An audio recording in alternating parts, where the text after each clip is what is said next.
मैं Vinod Kumar Singh, TS college Hisua, Nawada Magadh विश्वविद्यालय, बिहार की ओर से आज हिंदी विभाग में हिंदी साहित्य के इतिहास पे जो बातचीत हो रही थी, आज शनिवार है इसलिए बहुत शॉर्ट में बातचीत होगी, बहुत संक्षिप्त में चर्चा करेंगे। केवल एक टॉपिक उठाएंगे और उस टॉपिक का, उस चैप्टर का नाम है छायावाद में भावनाएं। छायावाद में जो भावनाएं हैं वो बहुत उद्वेलित होती है। आप जानते हैं भावनाओं का मूल जड़ क्या है, तो उसका मूल संवेदनाओं से मतलब है। संवेदना सम जमा बराबर वद धातु से बना हुआ शब्द है। वद का अर्थ होता है दर्द, पीड़ा। तो ये सम माने बराबर की पीड़ा, मतलब कि इधर भी वही दर्द है, उधर भी वही दर्द है। दोनों हाथों में चोट लग जाए तो चोट बराबर की होगी, दर्द बराबर का होगा, पीड़ा बराबर होगी। ऐसा ही हुआ छायावाद के भावनात्मक प्रेम में। भावनात्मक प्रेम में, छायावाद में कुछ इस तरह की स्थिति और परिस्थिति बन गई जिससे कि वातावरण कुछ अलग हो गया। आप यह देख सकते हैं कि उस भावनात्मक प्रेम में आप देखेंगे कि जब कहा कि तू भूल नरी पंकज बन में, आजीवन के सूनेपन में, आ प्यार पुलक से भरी ढुलक, आचूम पुलिन के विरस अधक। आप देख सकते हैं कि इसमें वो भावनाएं छलक रही है जहाँ पर पंकज के वन में, अर्थात खुशियों के माहौल में सब कुछ खोया जा रहा है, खुशियों का सूर्य अस्त हो रहा है। कहा जाता है छायावाद को कि ये पलायनवाद है। इस पे एक आरोप है, रामचंद्र शुक्ल ने इस पर बात भी की थी। उन्होंने भी कहा था कि ये रहस्यवाद है, रहस्यवाद को हम अच्छा नहीं मानते। बाद में रामचंद्र शुक्ल ने कुछ परिवर्तन करने का प्रयास किया, लेकिन वो परिवर्तन हो नहीं पाया क्योंकि उनका देहांत हो गया, वो बचे नहीं। इस कोरोना के काल में भी कुछ ऐसा ही चल रहा है माहौल। लेकिन छायावाद की भावनात्मक प्रेम ने निश्चित रूप से दो युगल बंदियों को नहीं बल्कि पूरे समाज को एक पीड़ा में बांध दिया। आप पूरे समाज का जो दर्द है, पूरे एरिया का जो एक पीड़ा है, उस एरिया के पीड़ा में उस समाज के एक दर्द ने निश्चित रूप से व्यक्ति को, मनुष्यता को भंग कर दी।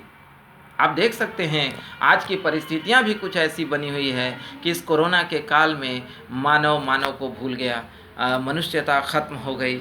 आज अस्पतालों में जगह नहीं है, डॉक्टर किसी को इलाज करने को तैयार नहीं है। मैं ये नहीं कहता कि डॉक्टर इसके लिए दोषी हैं, बल्कि जगह ही नहीं है। मरीजों की लंबी कतार है, ऑक्सीजन की कमी हो रही है, बहुत पीड़ा है।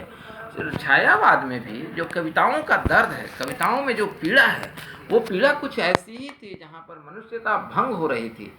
लेकिन वहाँ के कवियों ने, वहाँ के रचनाकारों ने उस मनुष्यता को एक तार देने का काम किया, तारतम्यता में बांधने का प्रयास किया। और वो बांधने का सबसे मूल जड़ और मूल परिवर्तन के रूप में जो आया, वो मनुष्यता को बांधने के लिए भावनात्मक प्रेम था, संवेदनात्मक एक संबंध था। तो भावनात्मक प्रेम और संवेदनात्मक संबंध ने निश्चित रूप से छायावाद के बिखरते हुए मनुष्यता को एकजुट कर दिया। आप देख सकते हैं कि रामचंद्र शुक्ल की बातों को तो छोड़ दें, लेकिन जयशंकर प्रसाद से लेकर पंत तक की बातों में कुछ ऐसा ही था जिसमें कि चीज़ें बदलती तो हैं लेकिन मनुष्यता भंग नहीं होती। जिस दिन मनुष्यता भंग हो जाएगी, इस धरती से सामाजिकता उठ जाएगी और समाज खत्म हो जाएगा। और जब समाज खत्म हो जाएगा तो फिर मनुष्य होने का कोई परिभाषा नहीं बचेगी। छायावाद ने इन परिभाषाओं को बचाने का प्रयास किया और बड़ी बखूबी से बचाया। परिस्थितियां ऐसी बनी हुई थी जहां कहना पड़ रहा था कि सुनकर क्या तुम भला करोगे मेरी भोली आत्मकथा, अभी समय तो नहीं थका, सोई है मेरी मौन व्यथा। आप देख सकते हैं कि वो मधुप गुनगुना कर कह जाती। आप उन कविताओं में जयशंकर को देख रहे हैं कि वो पीली पत्तियां मुरझा कर जो कुछ ऐसे गिरी। तो ये जो एक नकारात्मकता थी, तो हम नकारात्मकता न कह के हम कह सकते हैं कि एक जो कमज़ोरपन था, जो हृदय रूपी हम कमज़ोर हो रहे थे, क्योंकि ये हम सामाजिकता से व्यक्ति की ओर चले जा रहे थे। हमारी व्यक्तिगता जो है महत्व ले रही थी, अर्थात कहा जा रहा था कि व्यक्ति से समाज बनता है, समाज से व्यक्ति बनता है। ये परिभाषा खत्म हो रही है।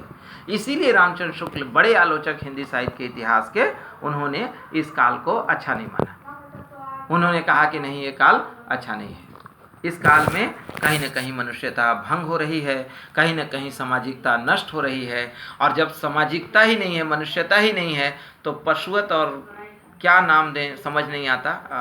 पशुओं में भी सामाजिकता है, नाम देना बड़ा कठिन हो जाता है। इसी दौर से आप देख सकते हैं आज की परिस्थितियाँ बिल्कुल ऐसी ही है। आप देख लीजिए आज भी पिता अगर बीमार है तो पुत्र भाग जा रहा है। क्यों? क्योंकि उसे लगता है कि जान प्यारी है। वहाँ भी जान प्यारी थी, लेकिन एक सवाल था कि मनुष्यता वहाँ एक तारतम्यता में व्याप्त थी, और वही था भावनात्मक प्रेम। जब भी भावनात्मक प्रेम आहत होगा, चोट पहुंचाई जाएगी या टूट जाएगा, तो आप समझ सकते हैं कि मनुष्यता खत्म हो जाएगी। और आज भी जितने भी आप ग्रीन हैट चला लें या जो भी आप आंदोलन कर लें, लेकिन जब मनुष्यता भंग होगी तो आंदोलन तो छोड़ दीजिए, क्रांति हो जाएगी, बहुत नष्ट हो जाएगा बहुत कुछ। और आप देख सकते हैं कि जब मनुष्यता ही नहीं रहेगी तो फिर एक दूसरे के प्रति जो लगाव है, प्रेम है, जो जुड़ाव है, वो सब खत्म हो जाएगा। और सिवाय दर्द का, सिवाय खून का, मर्डर का, क्या कहें उसको, बहुत अस्त व्यस्त हो जाएगा। और ये धरा बिल्कुल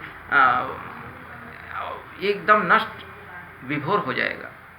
तो आप इसे बचाने के लिए छायावाद का ये भावनात्मक प्रेम निश्चित रूप से बहुत प्रबल है, सफल है, सार्थक है, सुदृढ़ है।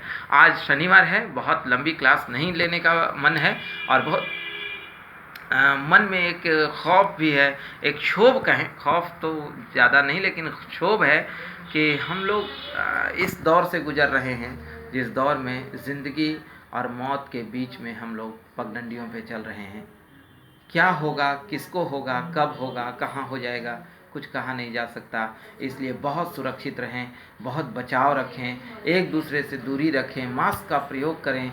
और हम तो कहेंगे कि जितना हो सके बिना ज़रूरत के घर छोड़कर बाहर न जाएं, क्योंकि आज घर ही आपका द्वार है और घर ही सब कुछ है।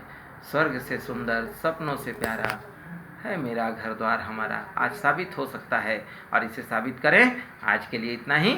अगली क्लास हम बहुत विधिवत लेंगे, जिसमें हम बात करेंगे छायावाद में प्रकृति चित्रण से लेकर और अब तक के मानवीकरण अलंकार तक। अगली क्लास में बातचीत होगी। आज के लिए इतना ही। बहुत बहुत धन्यवाद। नमस्कार।